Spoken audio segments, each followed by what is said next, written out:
दोस्तों आपका बल्ब कितना भी वाट का हो, अगर उसका आईसी ख़राब हो जाता है तो ये जो 3 संकेत मैं आपको बताने वाला हूँ, ये 3 संकेत आपका बल्ब देता है।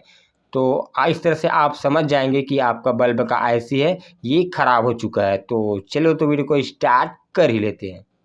तो दोस्तों सबसे पहले तो हम इस बल्ब के डिफ्यूज़र को ओपन कर लेते हैं। तो यहाँ पर मैं आपको पहला संकेत बताने वाला हूँ कि आईसी ख़राब होने पर कौन सा संकेत आता है।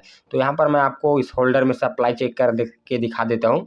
आप देख सकते हैं ये हमारा सही वाला बल्ब जल रहा है, यानी कि इस होल्डर में सप्लाई आ रहा है। अब जैसे मैं इसको होल्डर में लगाता हूँ तो ये कुछ देर लेकर, कुछ समय लेकर यहाँ पर जल रहा है और धीमा जल रहा है। यानी कि दोस्तों अगर आपका बल्ब धीमा जल रहा है और कुछ समय लेकर जल रहा है तो ये पहला संकेत होता है कि इसका आईसी ख़राब हो सकता है। तो ये पहला संकेत है। अब मैं आपको दूसरा संकेत बताता हूँ कि आईसी ख़राब होने पर एलईडी बल्ब कौन सा संकेत देता है। तो यहाँ पर दोस्तों जैसे कि आप सप्लाई में लगाएंगे, होल्डर में लगाएंगे और उसके बाद यदि आप इसका मल्टीमीटर से वोल्टेज चेक करेंगे तो यहाँ पर वोल्टेज आपको 50 से 60 देखने को मिलेगा। फिर भी इसके बावजूद आपका बल्ब धीमा जलेगा।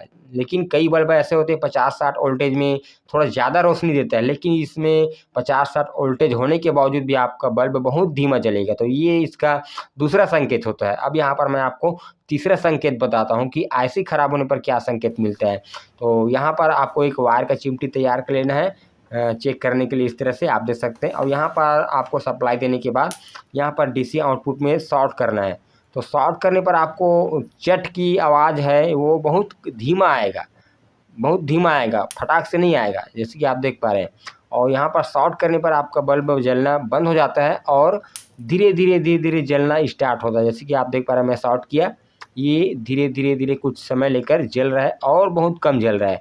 तो ये संकेत होता है आईसी ख़राब होने पर। अगर आपका बल्ब में ये तीनों संकेत देखने को मिल रहा है तो 100% आपका बल्ब का आईसी ख़राब हो गया है। और आईसी ख़राब होने पर आप उसे 2 तरीके से रिपेयर कर सकते हैं।